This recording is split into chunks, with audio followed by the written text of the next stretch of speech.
üldiselt ma olen nagu selles mõttes optimist, et kõik liigub ju küll aeglasemalt, kui me tahaksime, aga see, et nagu kogu aeg ainult katastroofist ja hädadest rääkida, et võib-olla see ka tekitab sellise lootusetuse ja käega löömise ja minna laskmise tunde.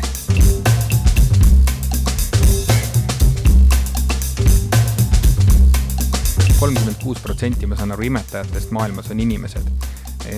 Kas ei oleks tuul aeg hakata inimest arvama nüüd selgelt just nimelt välja loodusest ja välja siis imetajate hulgast, sest et tegelikult me ju tõesti, me oleme sealt pärit, aga ammu enam juba mitte, et mul on siin iPad ja ma kasutan AI-d ja võib-olla varsti panen endale kiibi ja nii edasi, mõte on ju selles, et me oleme ennast ikkagi imetajatest ikka väga kaugele ära liigutanud juba tänaseks. Ma ise ei tahaks sellega nõustuda ja eelkõige võib-olla sellepärast, et me oleme ikkagi välja kujunenud väga selgelt selles looduse võrgustikus toimima, kus meie esivanemad tegutsesid. Ja kui me sellest väga kaugeneme ja ainult sinna iPadide ja kõrvaklappide maailma jääme, et siis tegelikult meie tervis ei pea vastu. Et seda on kõige selgemalt võib-olla märgata laste juures, nende immuunsüsteem ja nende mikrobioom vajab normaalseks toimimiseks kokkupuudet loodusega, looduslike liikidega, isegi sellise mustuse ja mullaga, et kõik see treenib tegelikult meie keha immuunsüsteemi, et mis meil sellest kasu on, et meil on iPadid ja igasugused muud tehnoloogilised vahendid, kui me lihtsalt oleme haiged. Et inimene on ikkagi endiselt väga palju loomalik ja väga palju imetaja. Mul on siin endal üks tore näide, et kui sa vaatad lapsi tegutsemas, siis sa tegelikult näed väga hästi, et nende sees on olemas veel see imetaja, see primaat, see väike ahvikene, et mul oli siin oma laps ja üks külaline, kahekesi 3- ja 5-aastased leidsid aiast piinjamenni seemned. Ja siis nad, kui see seeme purustada, siis sealt alt seest tuleb mõnusasti söödav sisu välja. Ja siis nad istusid kahekesi seal maas, nagu väiksed ahvipojad ja võtsid kivid, leidsid ja kividega siis lõid neid seemneid katki ja võtsid seda söödavat sisu sealt välja. Ja see on täiesti, kujutaks ette, et 2 väikest primaadi poega istuvad niimoodi metsas ja kiviga purustavad siis neid männi seemneid. Et kõik see on meie sees täitsa olemas ja see nii-öelda kultuurikiht, mis me sinna peale oleme mõelnud või kasvatanud, on ikkagi väga õhuke ja väga pinnapealne.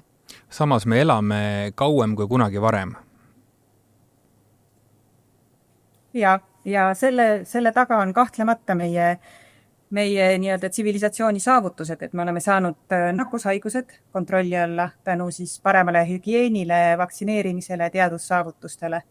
Et see on muutnud meie elu selles mõttes väga palju, et loodus ei ole ju tegelikult meid disaininud, kui seda sõna võib kasutada, või looduslik valik ei ole meil soodustanud seda, et me väga vanaks elaksime, et pigem on looduslik valik ju pühendunud sellele, et me noorelt oleksime võimalikult vitaalsed ja saaksime oma geenid edasi antud. Et see, mis juhtub vanas eas, see on mingil määral olnud siis evolutsiooni või loodusliku valiku eest peidus. Aga nüüd, kui me ära ei sure, nüüd me peame sellega tegelema, et kuidas vanemana ka hea tervise juures olla. Ma arvan, et siin on jälle ikkagi teadusel võimalik väga palju ära teha selleks, et meie elu seal loodusliku valiku eest peidus olevatel aastatel ikkagi ka võimalikult kvaliteetne oleks. Ja mu mõte on lihtsalt selles, et me oleme loonud need tehislikud võimalused, kõik selle tehisliku keskkonna ja liigitame ennast juba osaliselt loodusest välja. Peame ennast, eks ole, looduse krooniks niikuinii, aga siiski ma arvan, me liigutame ennast sealt juba suhteliselt välja, nagu ma enne ka provotseerivalt küsisin. Ja inimestele võib ju tunduda, et milles probleem on. Me elame kauem, isegi on võimalik ju arvata, et äkki oleme õnnelikud, kuigi vaimse tervise probleemid on väga suured, aga ikkagi enesepettuse teel me võime ka need, eks ole, kõrvale lükata ja nii edasi. Et siin on ju mingi konflikt, ühesõnaga. Ma tahan öelda, et selleks, et inimene hakkaks uuesti tundma ennast looduse osana, seda lihtsalt selles modernses maailmas ma ei kujuta praegu hästi ette, sest et kõik see modernne maailm pakub meile lihtsalt niivõrd palju mõnes mõttes justkui rohkem elamusi, kui pakkus see maailm, kus me olime enne seda aega. Ja mingil määral see modernne maailm on ju üles ehitatud sellele, et kasutada ära neid meie mingeid evolutsiooniliselt tekkinud võib-olla, kas ma ütleksin nõrkusi, aga eeldusi olla mingitest asjadest väga huvitatud ja kergelt võib isegi nimetada mingil määral sõltuvuseks. Et see tehislik maailm pakub meile väga kiiret meelelahutust, võimalust uudishimu rahuldada, võimalust saada toitainerikast, magusat, energiarikast toitu, et see tarbimismaailm võimendab kõiki neid loodusliku valiku poolt antud eeldusi meil seda midagi tahta. Et ükskõik, mis me vaatame, et mis see meie jaoks äge on, tegelikult me lõpuks leiame selle põhjuse, et meie esivanematele on see mingis kontekstis olnud oluline, et see meile äge oleks.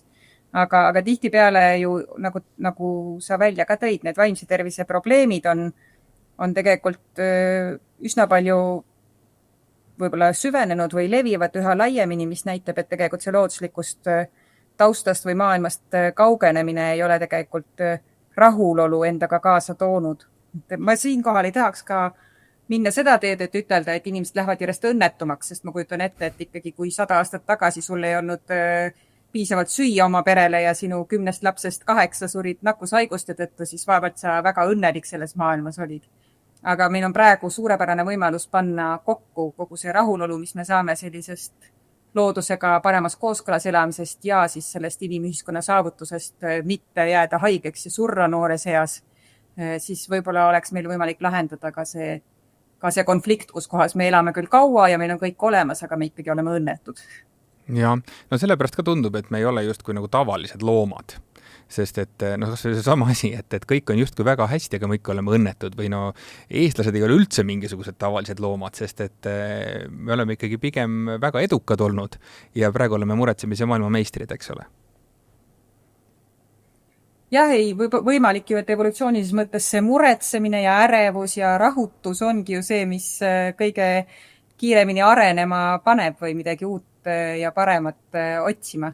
Et kui sa endaga väga rahul oled ja sul väga mugav on, siis sa ei liigugi kuskile edasi, aga võib-olla see on jälle see asi, mida me saame proovida tulevikumaailmas lahendada, et kas me saaksime olla rahul sellega, mis me saavutanud oleme, kas me saaksime samasugust elukvaliteeti, mis meil juba on, mida me just eestlastena oskame ju tegelikult väga kõrgelt hinnata, sest et minu põlvkond on veel näinud seda, et millisest maailmast me tulime, milline see nõukogudeaegne elu oli ja praegu on lihtsalt nii palju parem ja nii palju rohkem võimalusi, et mina täitsa oleks rahul, kui meie elu kvaliteet enam sellest tasemest liiga palju edasi ei lähekski, aga me suudaksime seda sama kvaliteeti tagada väiksema koormusega looduskeskkonnale ja selle tulemusena ka tegelikult jätkusuutlikumalt, et samad võimalused oleksid ka järgmisel, ülejärgmisel ja võib-olla 10. põlvkonnal peale meid.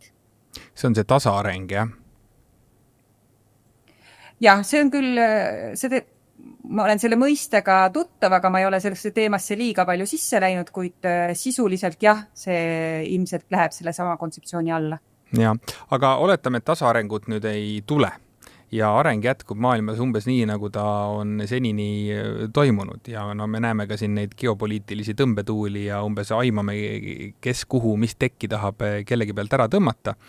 Ütleme, et läheb edasi maailm umbes nii, nagu ta praegu läheb. Siis milline see maailm on 10 aasta pärast või 20 aasta pärast, et kui kaugele te ette vaataksite? No selge on see, et mingid ressursid loodusest saaksid otsa. Et näiteks üks võib-olla hästi lihtne näide on see, kui nüüd võib-olla 6 aega tagasi jooksis see uudistust läbi, et Mereinstituudi teadlased soovitavad vähendada tursa püüki Läänemerest 80% võrra ja minister rahustas kalamehi, et seda me kindlasti ei tee, et ärge muretsege. Et see tegelikult tähendab seda, et seda turska meil ilmselt 10 aasta pärast enam Läänemeres ei ole.